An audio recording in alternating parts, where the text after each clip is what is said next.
ಶ್ರೀ ಗುರುಭ್ಯೋ ನಮಃ. ಹರಿ ಓಂ. ಅರ್ಜುನ ವಿಶ್ವರೂಪವನ್ನು ನೋಡಿ ಅತಿ ಭಯಂಕರವಾದ ಈ ರೂಪ, ಅದನ್ನು ನೋಡಿ ಮೂರು ಲೋಕವೇ ನಡುಗ್ತಾ ಇದೆ ಅಂತ ವರ್ಣನೆ ಮಾಡಿದ. ಕಾರಣ ಮಹಾಭಾರತದ ಯುದ್ಧ ಐತಿಹಾಸಿಕವಾದ ಯುದ್ಧ.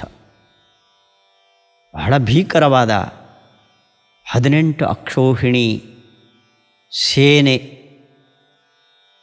ಬಲಿದಾನಕ್ಕೆ ಸಿದ್ಧವಾದ ಯುದ್ಧ. ಅದು ಕೋಟಿ ಕೋಟಿ ಜನ ಪ್ರಾಣಿಗಳು ನಾಶವಾಗುವ ಸಂದರ್ಭ. ಅದು ಲೋಕಕ್ಷಯಕೃತ್ ಪ್ರವೃದ್ಧ ಅಂತ ಕೃಷ್ಣ ಲೋಕ ಸಂಹಾರಕವಾದ ರೂಪ ಅಂತ ಹೇಳಿದ. ಹೀಗಾಗಿ ಸಂಹಾರಕರ್ತೃವಾದ ರೂಪವಾದ್ದರಿಂದ ಅದು ಭಯಂಕರವಿತ್ತು. ಹಾಗಾದರೆ ದೇವರನ್ನು ನೋಡಿದಾಗ ಭಯ ಬರುತ್ತಾ? ರಾಘವೇಂದ್ರ ಸ್ವಾಮಿಗಳು ಹೇಳ್ತಾರೆ, ಅಭ್ಯಾಸೇತು ಆನಂದಯೇವ ತದ್ದರ್ಶನಾತ್ ಭವತಿ. ಈ ಉಗ್ರರೂಪ ಸಂಹಾರಕ್ಕೆ ಹೊರಟಿದೆ. ಇಂತಹ ಭಗವಂತನ ರೂಪಗಳನ್ನು ಮೊದಲು ನೋಡಿದಾಗ ಹೆದರಿಕೆ ಬರ್ತದೆ. ಆದರೆ ಅದನ್ನು ನೋಡಿ ನೋಡಿ ಅಭ್ಯಾಸವಾದರೆ ಆನಂದವಾಗತ್ತೆ ಅಂತ ಈ ಮಾತನ್ನು ಮಧ್ವಾಚಾರ್ಯರು ಭಾಷ್ಯದಲ್ಲಿ ಹೇಳಿದ್ದಾರೆ. ಇದು ಅನುಭವಿಸಿ ಹೇಳಿದ ಮಾತು. ಅದನ್ನು ರಾಯರು ಮತ್ತೆ ನಮ್ಮ ಮುಂದೆ ಇಟ್ಟಿದ್ದಾರೆ. ಆದ್ದರಿಂದ ಇಂತಹ ರೂಪಗಳನ್ನು ನೋಡಿದ ಮಹಾತ್ಮರು, ಅಪರೋಕ್ಷ ಜ್ಞಾನಿಗಳು ತಮ್ಮ ಅನುಭೂತಿಯನ್ನು ಹೇಳಿಕೊಂಡಿದ್ದಾರೆ. ವಿಶ್ವರೂಪದ ಭೀಕರತೆಯನ್ನು ಅರ್ಜುನ ನೋಡಿ ಹೆದರಿದಂತೆ ನಮಗೆ ಬೇಡವೇ ಬೇಡಪ್ಪ ಅಂತ ನೀವು ತೀರ್ಮಾನ ಮಾಡಬೇಡಿ. ಅದನ್ನು ಮುಂದೆ ಮುಂದೆ ನೋಡ್ತಾ ಬಹಳ ಆನಂದವಾಗ್ತದೆ ಅಂತ ಸಂದೇಶವನ್ನು ತಮ್ಮ ಅನುಭೂತಿಯಿಂದ ಮಹಾತ್ಮರು ನೀಡಿದ್ದಾರೆ. ಮುಂದೆ 21ನೇ ಶ್ಲೋಕ. ಅಮೀಹಿತ್ವಾ ಸುರಸಂಘಾ ವಿಶಂತಿ ಕೇಚಿದ್ಭೀತಾ ಪ್ರಾಂಜಲಯೋ ಗೃಣಂತಿ ಸ್ವಸ್ತೀತ್ಯುಕ್ತ್ವಾ ಮಹರ್ಷಿ ಸಿದ್ಧಸಂಗಾಃ ಸ್ತುವಂತಿ ತ್ವಾಂ ಸ್ತುತಿಭಿಃ ಪುಷ್ಕಲಾಭಿಃ. ಪದವಿಭಾಗ. ಅಮೀ ಹಿ ತ್ವಾ ಸುರಸಂಘಾಃ ವಿಶಂತಿ ಕೇಚಿತ್ ಭೀತಾಃ ಪ್ರಾಂಜಲಯಃ ಗೃಣಂತಿ ಸ್ವಸ್ತಿ ಇತಿ ಉಕ್ತ್ವಾ ಮಹರ್ಷಿ ಸಿದ್ಧಸಂಘಾಃ ಸ್ತುವಂತಿ ತ್ವಾಂ ಸ್ತುತಿಭಿಃ ಪುಷ್ಕಲಾಭಿಃ. ಅರ್ಜುನ ಹೇಳ್ತಾನೆ, ಇದು ಮಹಾಭಾರತ ಯುದ್ಧದಲ್ಲಿ ಸಂಹಾರಕ್ಕೆ ಉನ್ಮುಖವಾದ ಭಗವಂತನ ವಿಶ್ವರೂಪ. ಅಮೀ ಸುರಸಂಘಾಃ. ಇಲ್ಲಿ ಎರಡೂ ಸೈನ್ಯಗಳಲ್ಲಿ ದೇವತಾವರ್ಗ ಅವತಾರ ಮಾಡಿ ಬಂದಿದೆ. ಭೀಷ್ಮಾದಿಗಳು, ದ್ರೋಣ, ಅರ್ಜುನ, ಆ ಕಡೆ ಕರ್ಣ, ಇವರೆಲ್ಲ ದೇವತೆಗಳ ಅವತಾರ ಸ್ವರೂಪರು. ಸುರಸಂಘಾಃ ಅಮೀ. ನಮ್ಮ ಮತ್ತು ಶತ್ರುಗಳ ಸೈನ್ಯದಲ್ಲಿ ಸೇರಿರುವ ಸುರಸಂಘರು, ದೇವತೆಗಳ ಗುಂಪು, ಇವರೆಲ್ಲರೂ ಅಮೀ ತ್ವಾ ಅಂದರೆ ನಿನ್ನನ್ನು, ವಿಶಂತಿ ನಿನ್ನ ಒಳಗಡೆ ಸೇರಿಕೊಳ್ತಾ ಇದ್ದಾರೆ.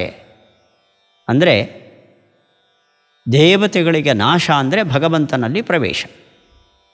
ಹೀಗಾಗಿ ಎರಡು ಸೇನೆಗಳಲ್ಲಿರುವ ದೇವಾವತಾರಿ ಮನುಷ್ಯರು, ಮನುಷ್ಯರಾಗಿ ಅವತರಿಸಿದ ದೇವತೆಗಳು ತಮ್ಮ ಅವತಾರ ಸಮಾಪ್ತಿಯನ್ನು ಮಾಡುವ ಸೂಚನೆಯಾಗಿ ನಿನ್ನ ಒಳಗಡೆ ಸೇರಿಕೊಳ್ತಾ ಇದ್ದಾರೆ. ಆ ವಿಶ್ವರೂಪವನ್ನು ಅರ್ಜುನ ನೋಡ್ತಾನೆ. ಭೀಷ್ಮಾದಿ ದೇವತೆಗಳ ಅವತಾರಿಗಳಾದ ಮನುಷ್ಯರು ಅವರು ಪರಮಾತ್ಮನ ಒಳಗಡೆ ಸೇರಿಕೊಳ್ತಿದ್ದಾರೆ. ಅಂದರೆ ಅವರ ನಾಶ ಸನ್ನಿಹಿತ ಅಂತ ಅರ್ಥ. ಕೇಚಿತ್ ಇನ್ನು ಕೆಲವರು ನಿನ್ನ ಈ ರೂಪವನ್ನು ನೋಡಿ ಓಡಲೂ ಆಗದೆ ಪ್ರಾಂಜಲಯಃ ಗೃಣಂತಿ ಎರಡೂ ಕೈಗಳನ್ನು ಜೋಡಿಸಿ ಪ್ರಾರ್ಥನೆ ಮಾಡ್ತಾರೆ ಗಡಗಡ ನಡುಗುತ್ತಾ.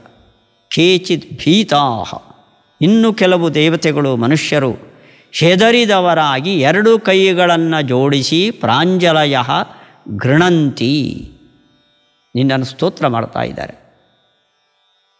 ಮಹರ್ಷಿ ಸಿದ್ಧ ಸಂಘಾಹ. ಈ ಮಹಾಭಾರತದ ಅದ್ಭುತ ಯುದ್ಧವನ್ನು ನೋಡೋದಕ್ಕೋಸ್ಕರ ಆಕಾಶದಲ್ಲಿ ಮಹರ್ಷಿಗಳು, ನಾರದಾದಿ ಋಷಿಗಳು, ಸಿದ್ಧರು, ಸಾಧ್ಯ ಸಿದ್ಧ ಅಂತ ದೇವತೆಗಳ ಗುಂಪು, ಅವರ ಸಂಘಾಹ ಗುಂಪುಗಳು, ಮಹರ್ಷಿಗಳ ಗುಂಪು, ಸಿದ್ಧಚಾರಣರ ಗುಂಪು, ಇವರು ಸ್ವಸ್ತಿ ಇತಿ ಉಕ್ತ್ವಾ ತ್ವಾಂ ಸ್ತುವಂತಿ. ಈ ದೊಡ್ಡ ಸೈನ್ಯ 18 ಅಕ್ಷೋಹಿಣಿ, ಸಾವಿರಾರು ಲಕ್ಷಗಟ್ಟಲೆ ಜನ ಯುದ್ಧಕ್ಕೆ ಸಿದ್ಧರಾಗಿ ನಿಂತಿದ್ದಾರೆ. ಯಾರಾದರೂ ಇದನ್ನು ತಪ್ಪಿಸಪ್ಪ ಅಂತ ಸ್ವಸ್ತಿ, ಯಾರಿಗೂ ತೊಂದರೆ ಆಗೋದು ಬೇಡ ಅಂತ ಸ್ವಸ್ತಿ ಅಂತ ಹೇಳ್ತಾ ಮಹರ್ಷಿ ಸಿದ್ಧ ಸಂಘ ಗುಂಪುಗಳು ತ್ವಾಂ ನಿನ್ನನ್ನು ಪುಷ್ಕಲಾಭಿಸ್ತುತಿಭಿ, ಪುಷ್ಕಲ ಸ್ತುತಿ ಅಂದರೆ ನಿನ್ನ ಗುಣಗಳನ್ನು ತುಂಬಿರುವ ಸ್ತೋತ್ರಗಳಿಂದ, ಅವರು ಮಾಡುವ ಸ್ತೋತ್ರಗಳಲ್ಲಿ ಒಂದು ಶಬ್ದವೂ ವ್ಯರ್ಥ ಅಲ್ಲ, ಪರಮಾತ್ಮನ ಗುಣಗಳನ್ನು ಹೇಳ್ತಾ ಇದೆ. ಅಂತಹ ಪುಷ್ಕಲ ಗುಣವನ್ನು ತುಂಬಿರುವ ಸ್ತೋತ್ರಗಳಿಂದ ಭಗವಂತ ಇದಕ್ಕೊಂದು ಸ್ವಸ್ತಿ, ಶಾಂತಿ ಮಾಡು ಅಂತ ಆ ಮಹರ್ಷಿಗಳು, ಸಿದ್ಧರು ನಿನ್ನನ್ನು ತ್ವಾಂ ಸ್ತುವಂತಿ. ಮೇಲ್ಗಡೆ ಆಕಾಶದಲ್ಲಿ ಋಷಿಗಳು, ಸಿದ್ಧರು ನಿನ್ನನ್ನು ಸ್ತೋತ್ರ ಮಾಡ್ತಾ ಇದ್ದಾರೆ. ನಿನ್ನ ಎದುರುಗಡೆ ನಾವು 2 ಸೈನ್ಯದ ಮಧ್ಯದಲ್ಲಿದ್ದೇವೆ. ಆ ಕಡೆ ಈ ಕಡೆ ಮನುಷ್ಯರಾಗಿ ಅವತರಿಸಿದ ದೇವತೆಗಳು ನಿನ್ನ ಒಳಗಡೆ ಸೇರಿ ಅವತಾರ ಸಮಾಪ್ತಿಯನ್ನು ಮಾಡುವ ಸಿದ್ಧತೆಯಲ್ಲಿದ್ದಾರೆ. ಇನ್ನು ಕೆಲವರು ಹೆದರಿ ಗಡಗಡ ಅಂತ ನಡುಗುತ್ತಾ ಕೈ ಮುಗಿದು ಬೇಡ್ತಾ ಇದ್ದಾರೆ. ಇದು ನಿನ್ನ ಈ ವಿಶ್ವರೂಪದ ಮಹತ್ವ. ಮತ್ತೆ ಶ್ಲೋಕ. ಅಮೀಹಿತ್ವಾ ಸುರಸಂಘಾ ವಿಶಂತಿ ಕೇಚಿದ್ಭೀತಾ ಪ್ರಾಂಜಲಯೋ ಗೃಣಂತಿ ಸ್ವಸ್ತೀತ್ಯುಕ್ತ್ವಾ ಮಹರ್ಷಿ ಸಿದ್ಧಸಂಘಾಃ ಸ್ತುವಂತಿ ತ್ವಾಂ ಸ್ತುತಿಭಿಃ ಪುಷ್ಕಲಾಭಿಃ. ಮುಂದಿನ ಶ್ಲೋಕ. ರುದ್ರಾದಿತ್ಯಾ ವಸವೋ ಯೇ ಚ ಸಾಧ್ಯಾಃ ವಿಶ್ವೇಶ್ವಿನೌ ಮರುತಶ್ಚೋಷ್ಮಪಾಶ್ಚ ಗಂಧರ್ವ ಯಕ್ಷಾಸುರಸಿದ್ಧಸಂಘಾಃ ವೀಕ್ಷಂತೆ ತ್ವಾಂ ವಿಸ್ಮಿತಾಶ್ಚೈವ ಸರ್ವೇ. ಪದವಿಭಾಗ. ರುದ್ರಾದಿತ್ಯಾಃ ವಸವಃ ಯೇ ಚ ಸಾಧ್ಯಾಃ ವಿಶ್ವೇ ಅಶ್ವಿನೌ ಮರುತಃ ಚ ಉಷ್ಮಪಾಶ್ಚ ಗಂಧರ್ವ ಯಕ್ಷ ಅಸುರ ಸಿದ್ಧಸಂಘಾಃ. ಒಂದೇ ಪದ.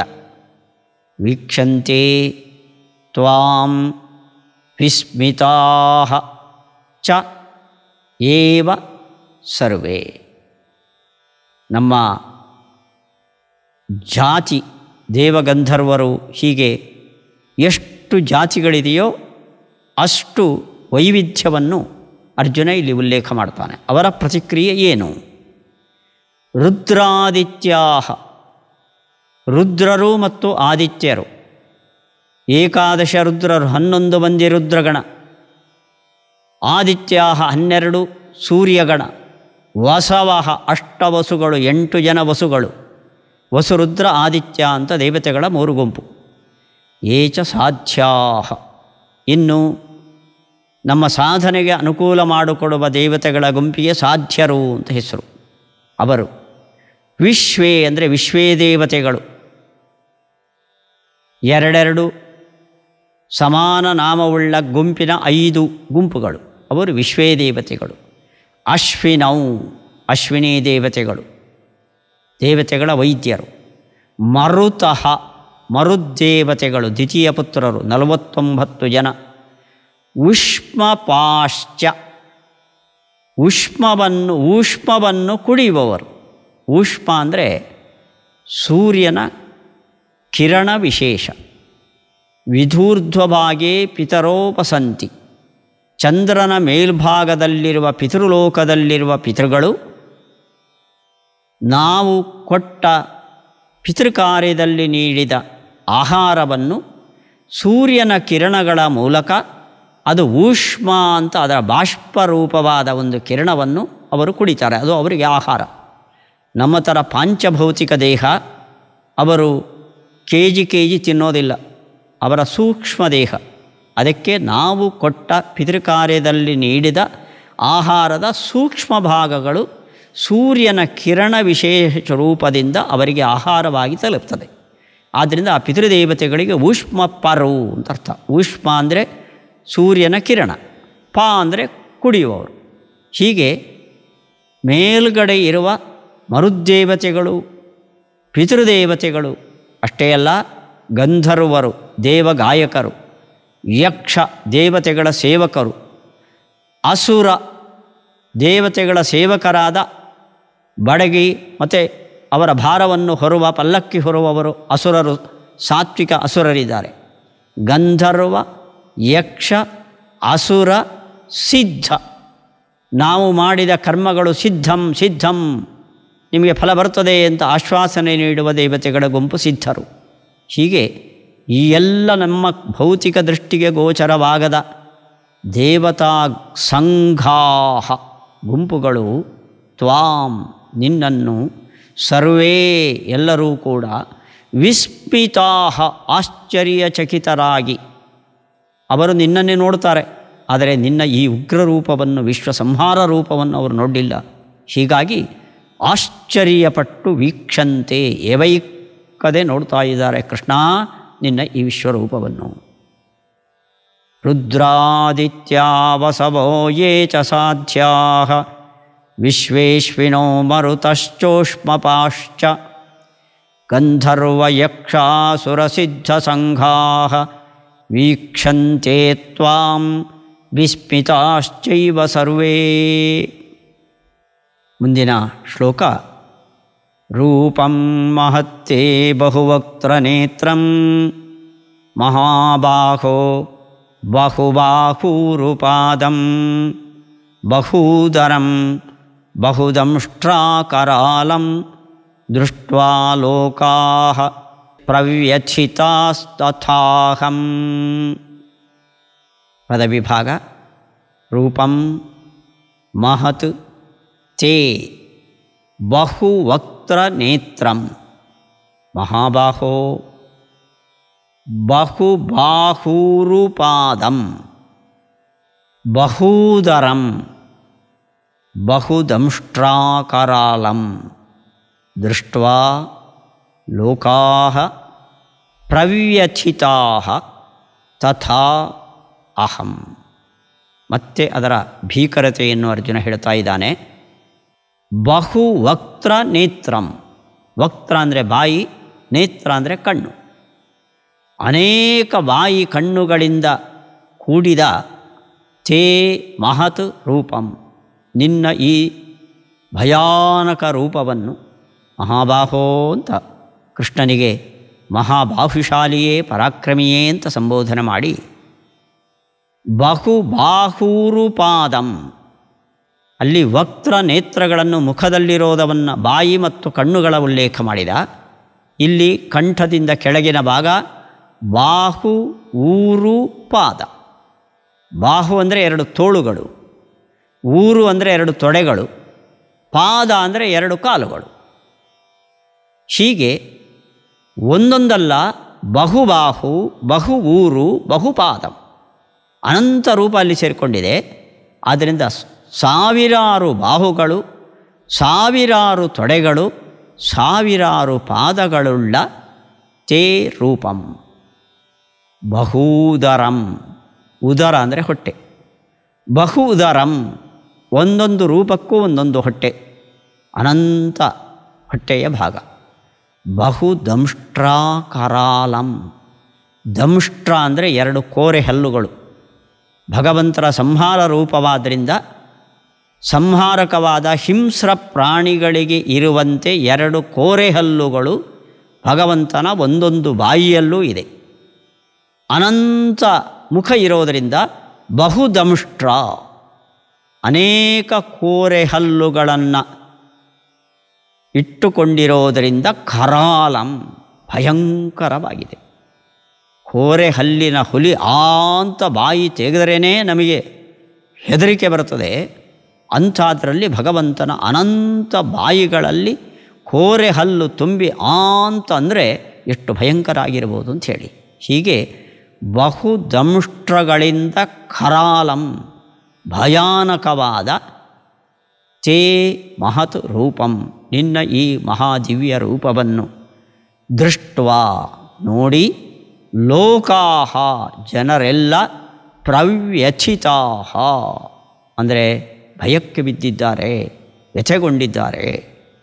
ಅವರು ಮಾತ್ರ ಅಲ್ಲ ಕೃಷ್ಣ, ಅಹಂಚ ತಥಾ, ನಾನೂ ಹಾಗೆ ಆಗಿದ್ದೇನೆ. ನಿನ್ನನ್ನು ಸ್ನೇಹಿತ ಅಂತ ಹೆಗಲಿಗೆ ಕೈ ಹಾಕಿ ಸಲಿಗೆಯಿಂದ ನಿನ್ನ ಜೊತೆ ಇದ್ದ ನಾನು ನಿನ್ನ ಈ ರೂಪವನ್ನು ನೋಡಿ ನಡಗಿಬಿಟ್ಟಿದ್ದೇನೆ, ಹೆದರಿಬಿಟ್ಟಿದ್ದೇನೆ ಕೃಷ್ಣ ಮಹಾಬಾಹೋ.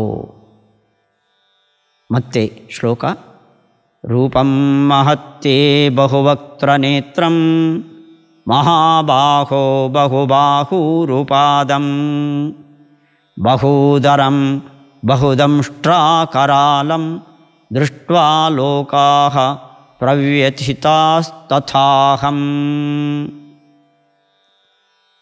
ಮುಂದಿನ ಶ್ಲೋಕ, ನಭಸ್ಪೃಶಂ ದೀಪ್ತಮನೇಕವರ್ಣಂ ವ್ಯಾತ್ತಾನನಂ ದೀಪ್ತವಿಶಾಲನೇತ್ರಂ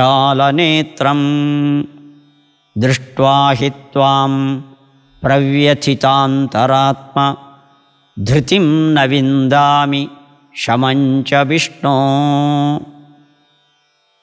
ಪದ ವಿಭಾಗ, ನಭಸ್ಪೃಶಂ ದೀಪ್ತಂ ಅನೇಕವರ್ಣಂ ವ್ಯಾತ್ತಾನನಂ ದೀಪ್ತವಿಶಾಲನೇತ್ರಂ ದೃಷ್ಟ್ವಾ ಹಿ ತ್ವಾಂ ಪ್ರವ್ಯಥಿತಾಂತರಾತ್ಮ ಧೃತಿಂ ನ ವಿಂದಾಮಿ ಶಮಂ ಚ ವಿಷ್ಣು. ಅರ್ಜುನ ಇಲ್ಲಿ ತನ್ನ ಪರಿಸ್ಥಿತಿಯನ್ನು ವಿಶೇಷವಾಗಿ ಹೇಳಿಕೊಂಡಿದ್ದಾನೆ. ಭಗವಂತ, ನಿನ್ನ ಈ ರೂಪ ನಭಸ್ಪೃಶಂ, ಆಕಾಶದೆತ್ತರಕ್ಕೆ ಬೆಳೆದಿದೆ. ನಭಃ ಅಂದರೆ ಆಕಾಶ, ಸ್ಪೃಶಂ ಅಂದರೆ ಮುಟ್ಟುತ್ತೆ ಅಂತ ಅರ್ಥ. ಆರಡಿ ದೇಹವಾದರೂ ಆಕಾಶ ಮುಟ್ಟುತ್ತೆ. ಆಕಾಶವನ್ನು ಪೂರ ವ್ಯಾಪಿಸಿಕೊಂಡಿದೆ ಅನ್ನೋ ಅರ್ಥದಲ್ಲಿ ನಭಸ್ಪೃಶಂ ಅಂತ ಹೇಳಿದ್ದಾನೆ. ದೀಪ್ತಂ, ಹೊಳಿತಾ ಇದೆ, ಬೆಂಕಿ ಸೂರ್ಯರು ಮಿನುಗುವಂತೆ ಮಿರುಗುತ್ತಾ ಇದೆ. ಅನೇಕ ವರ್ಣಂ, ಅಲ್ಲಿ ಒಂದೇ ಬಣ್ಣ ಅಲ್ಲ, ಅನೇಕ ವರ್ಣ ಬಣ್ಣವುಳ್ಳದ್ದು ಅಥವಾ ಅನೇಕ ವಿಧವಾದ ಆಕಾರವುಳ್ಳದ್ದು.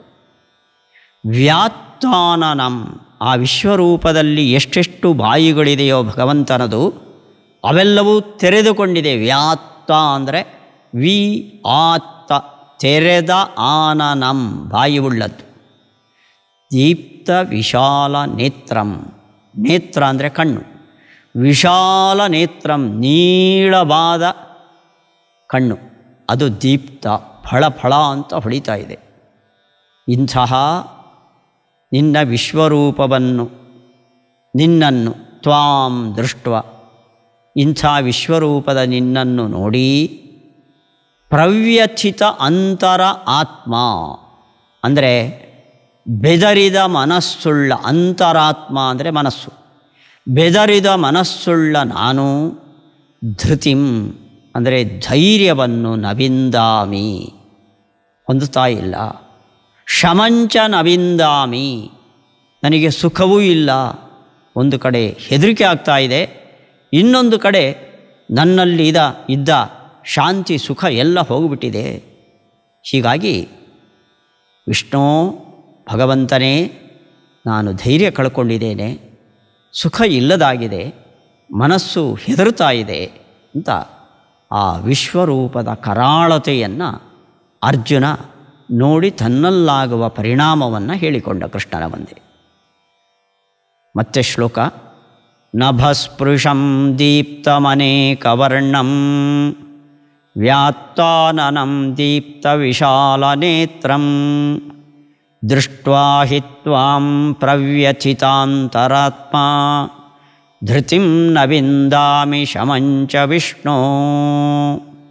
ಹೀಗೆ ವಿಶ್ವರೂಪದ ಭಯಾನಕತೆಯನ್ನು ತನ್ನ ಅನುಭವಕ್ಕೆ ಮುಟ್ಟಿದ್ದನ್ನು ಅರ್ಜುನ ಹೇಳಿಕೊಂಡು ಶ್ರೀಕೃಷ್ಣನ ಮುಂದೆ ಕೈಜೋಡಿಸಿ ನಿಂತ. ಶ್ರೀಕೃಷ್ಣಾರ್ಪಣಮಸ್ತು.